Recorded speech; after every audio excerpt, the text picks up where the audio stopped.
E o CREA, ele disse o seguinte, que é uma fiscalização das construtoras, dos engenheiros. E como que é isso? Porque realmente a gente tem essa preocupação como engenheiro de que a gente paga, vamos dizer, o CREA e meio contra nós, vamos dizer assim. O que a gente tem a preocupação é de, por exemplo, profissionais vamos dizer assim, que não são engenheiros fazendo serviço de engenharia, casas irregulares, faltando responsável técnico. Então é isso que eu espero também, né? Aí o que a gente espera como engenheiro é justamente a fiscalização, não só dos profissionais, mas dos não profissionais que se metem nessa área, né? De deixar a situação regularizada também, de muitas obras que a gente vê principalmente nesse interiorzão do Brasil. A gente tem feito várias lives aí e há comentário, principalmente o pessoal do Nordeste, falar que tem cidades que acontece ter 70% de obras irregulares. Então essa eu acho que é uma grande função também do CREA estar junto para regularizar, ou seja, a gente ter realmente um responsável e fazer com que os engenheiros tenham a sua tarefa, né, para realizar. Sim, porque infelizmente a gente vê aí situações de cidades que os engenheiros têm até dificuldade de trabalhar, se formam e não tem muito como atuar e vê enormes irregularidades por aí. Então, queria que você falasse do CREA e também dessa tarefa da gente tentar também deixar essa regularização dentro da profissão. Com certeza. Vou me apresentar primeiro para vocês terem um pouco de noção da minha trajetória dentro do CREA. Eu estou no CREA, Júnior, há 10 anos já. Eu comecei como agente fiscal. Em seguida, há 2 anos atrás, eu fui nomeado para a chefia da UGI Marília. Depois eu fui nomeado para a chefia da UGI Assis e comecei a acumular Marília e Assis. Há 2 meses atrás eu fui nomeado para a chefia de Bauru e continuo acumulando Marília. Então, como o presidente falou, estou com uma área um pouco grande. Mas eu sempre tive esse foco na fiscalização, tem toda uma história de fiscalização dentro do CREA. Porque o que é o CREA? O CREA é o Conselho Regional de Engenharia. Ele é o órgão de fiscalização do exercício profissional. O A do CREA? Agronomia. E agronomia. Sempre foi? Ele serve para agronomia e para arquitetura. Já entro nesse detalhe. Nós já tivemos uma discussão entre engenheiros que falam, não, o CREA, o A é de arquitetura, outros falam, não, é de agronomia. Agora ele é de agronomia. Antes ele era dos dois, ele é só de agronomia. E o CREA ele já está com 85 anos esse ano.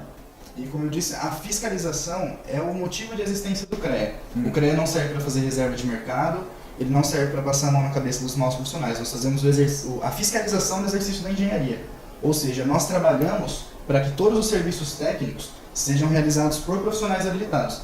A ART, inclusive, é um mecanismo muito importante de fiscalização, porque quando nós verificamos a existência de uma obra ou de um serviço de engenharia que está sendo realizado, os nossos fiscais eles notificam o proprietário ou a empresa que está realizando esse serviço para apresentar a ART desse serviço. O nosso presidente Vinícius, ele assumiu no final de 2016 e ele tem um foco muito grande na fiscalização e isso valoriza a nossa profissão, porque cada obra fiscalizada, cada serviço de engenharia fiscalizado gera um serviço para um profissional habilitado.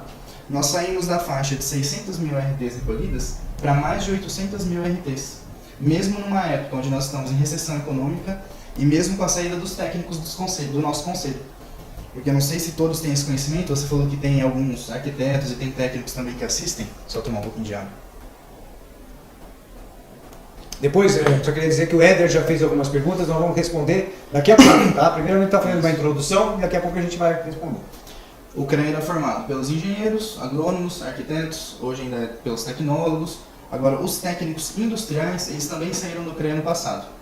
E os arquitetos saíram do CREA em 2012.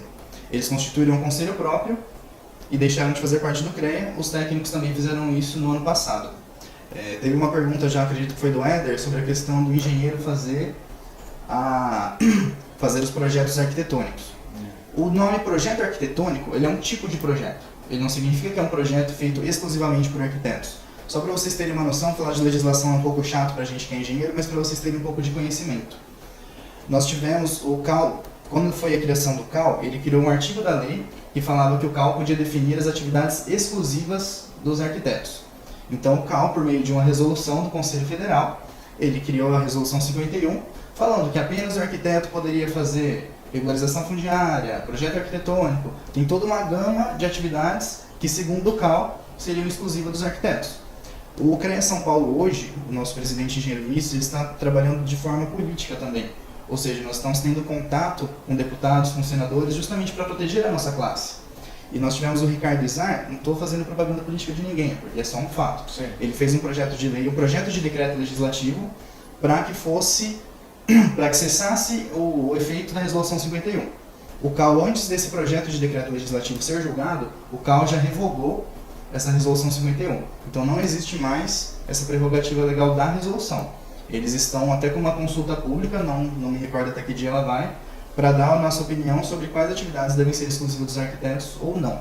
Existe um outro projeto de lei, também do Ricardo Izar, que é para revogar esse artigo da lei, para que os arquitetos, o CAU, não tenha essa prerrogativa de definir quais são as atividades exclusivas dos arquitetos. Esse projeto ele ainda não foi julgado, mas ele está para consulta pública também, se concordam ou discordam desse fato. Teve mais alguma pergunta, Daniel? Teve sobre avaliação de imóveis. Eu respondo no decorrer. Então, só para falar um pouco mais sobre a ART. A ART é a Anotação de Responsabilidade Técnica. A Lei 6.496 é que instituiu a ART.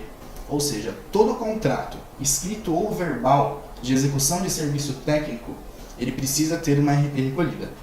Então, todo serviço que for técnico tem que ter uma ART. É essa pergunta que você tem que fazer sempre que você tiver uma dúvida se deve ou não ser recolhida essa ART. É técnico? Sim, precisa de ART.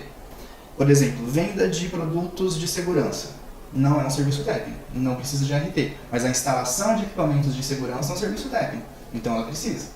Então essa que é a diferença de recolhimento de ART ou não. Perfeito. Então, dentro disso, quer dizer, um projeto é técnico, tem de projetos, tem de serviços também, né? Tem só de serviços. Tem nós assinamos muitas vezes o projeto e também execução, né? Prestação de serviço. Perfeito. E realmente existe uma variedade. E aí é que surge também